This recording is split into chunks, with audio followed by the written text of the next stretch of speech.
And we're here with some folks from the Bob Rumball Centre for the Deaf. I have to my left Carol-Anne McLean. She's going to be our interpreter today. We have Susan Luedee. She's a sign language coordinator at the centre. And of course we have the famous Reverend Robert Rumball. Welcome to Daytime. Good to be here. Nice to have you here. Could you start off by showing us, please, Welcome to Daytime? Would that be all right? Thank you, Susan.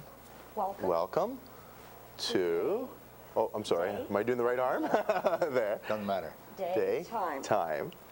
Welcome to Daytime. Wonderful, wonderful. Perhaps, Reverend, you would start by telling us all about the center.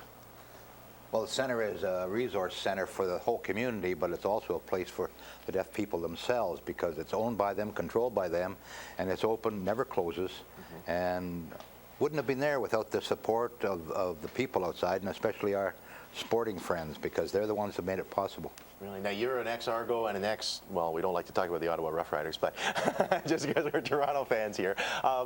Tell us, how did you get involved personally? Well, I was in the ministry since 1948, but I didn't find a church they let me sing in until 1956, and I went to the deaf church, and I've been there ever since. Right. Now, you were asked to speak initially, and through an interpreter. Through an interpreter. Like Carol-Anne is doing here now. Right. And you found your calling, and eventually you ended up... Well, it was a good place. It was a good match of their needs and my talent. Right. Now you, of course, got started, and now you can sign on your own. You don't need an interpreter. Well, they taught me. I used an interpreter for the first 3 weeks, and then I've been signing ever since myself. You've been signing ever since yourself. That's amazing. Now, there are signing classes available. Is that correct, Susan? Yes, that is correct. We do offer sign language classes year-round at the center. The classes meet once a week for 2 hours for 10 weeks in total. Right. Now, how do you start teaching somebody to sign?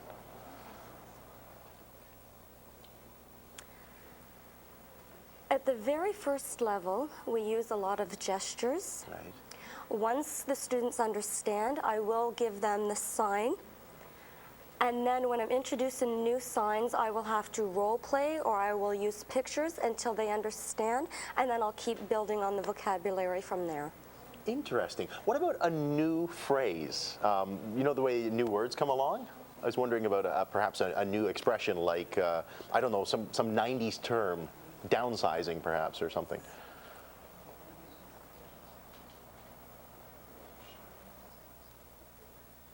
So you're saying downsizing, how would I sign that? Yeah, you know the new terms. Oftentimes they come up with brand new words. The deaf are very creative. Right. And they will invent a sign language. I've seen them go through astronauts and satellites and all those other kind of words that before in our vocabulary weren't common. Yeah, that's true. And then the deaf will say, hey, yeah, that's an astronaut. Somebody who's in orbit. Right, right. Fascinating, fascinating work. They're very creative. Right. Now let's talk about Carol-Anne here for just a moment. Susan, how long has Carol-Anne been around and working with you? Carol-Anne has been working with me for 1 year, but we've both been working at the Bob Rumball Centre for approximately 3 years, and we've been sharing an office for about the past year. Oh, so you must get along then. Yeah. Yes, we do. We get along really well. No fights then. Carol began about 11 years ago as a co-op student. Really? And she's grown into it. Right. Now, how soon do we get youngsters involved in signing? The sooner the better. In fact, a child who can pick your nose as a baby or explore your ear can soon learn to ask for more milk, please, Mommy. Really?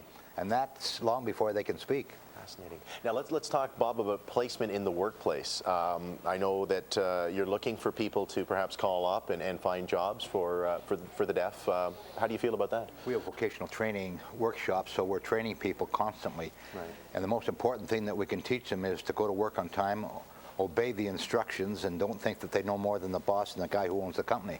Well, the standard instructions for anyone, really. And the deaf have learned it, and it's our responsibility to train them. So it doesn't matter whether they are deaf plus and they have other limitations. Right. And then if the employer opens up the door and invites us in, then it's not very long before they prove their value to the company. Right. Susan, have you had any jobs yourself, places you've enjoyed working at? I do teach the sign language classes, and yes. I really do enjoy teaching the students and see how they learn. It's quite fascinating. Right.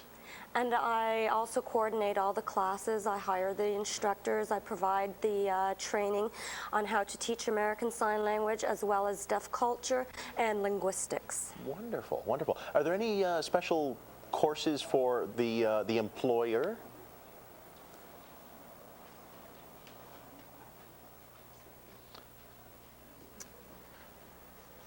For me to communicate with my employer, she has skills herself. She And a can't lot of people communicate who in will come to sign. her classes are employers Oh, and I see. fellow That's- workers. Yes, so that and they family. can get along. Right. Right. So tell us about the ASL camp as well. Does Susan teach you that, or do you teach you that, Susan? I don't teach there, but I do hire the instructors for the camp. I would like to teach next year at the camp. To let you know, the camp is a one-week immersion. The students would arrive on a Sunday evening. They would not speak until the following Friday. They would be using American Sign Language all day long and not speaking at all. And the students really feel this is a benefit to them because they are completely immersed into American Sign Language as opposed to just taking a class once a week. The camp is owned and operated by deaf people too, Right. in Parry Sound. Right. 400 acres. Finest thing in the world. So there's all sorts of things to do. You're canoeing with sign language. You're doing everything with signing.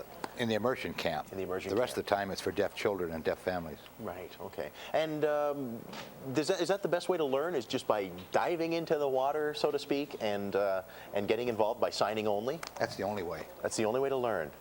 That's You can learn to talk one-to-one and develop with mime or anything else, natural gestures. Right. But if you're going to be able to communicate with the people at large, you have to meet more than one person.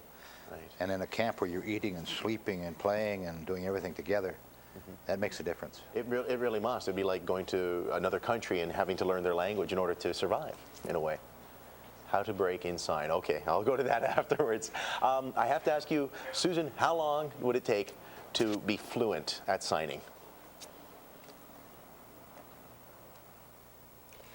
Well, it depends on each individual and their ability to learn a new language, Sure. how much involvement they have in the deaf community and the deaf culture. As Reverend Rumball said, the more you meet, the more you use the language on a daily basis, the easier it is for you to become fluent. Right. Oh, sorry. Sesame Street did more to promote sign language, make it possible and legal in our schools and courts than any other program in the world. Really? More than even the interpreters and the deaf agencies and everything else. Sesame Street was the one that was the breakthrough because there was so much opposition to deaf people signing. They thought, we'll make them into hearing people. Right. That's very, very fascinating. Thank you all for coming. So we can call the Bob Rumball Centre for the Deaf to get more information and perhaps to take part in the courses and the signing classes? Never close. Never closes. I like that. Could you do us a favor? Would you throw it a break for us and say there'll be more daytime when we return after this?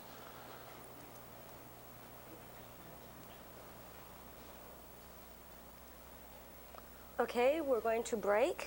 There will be more daytime after this. Hey, good job. Thank you. Thank you very much.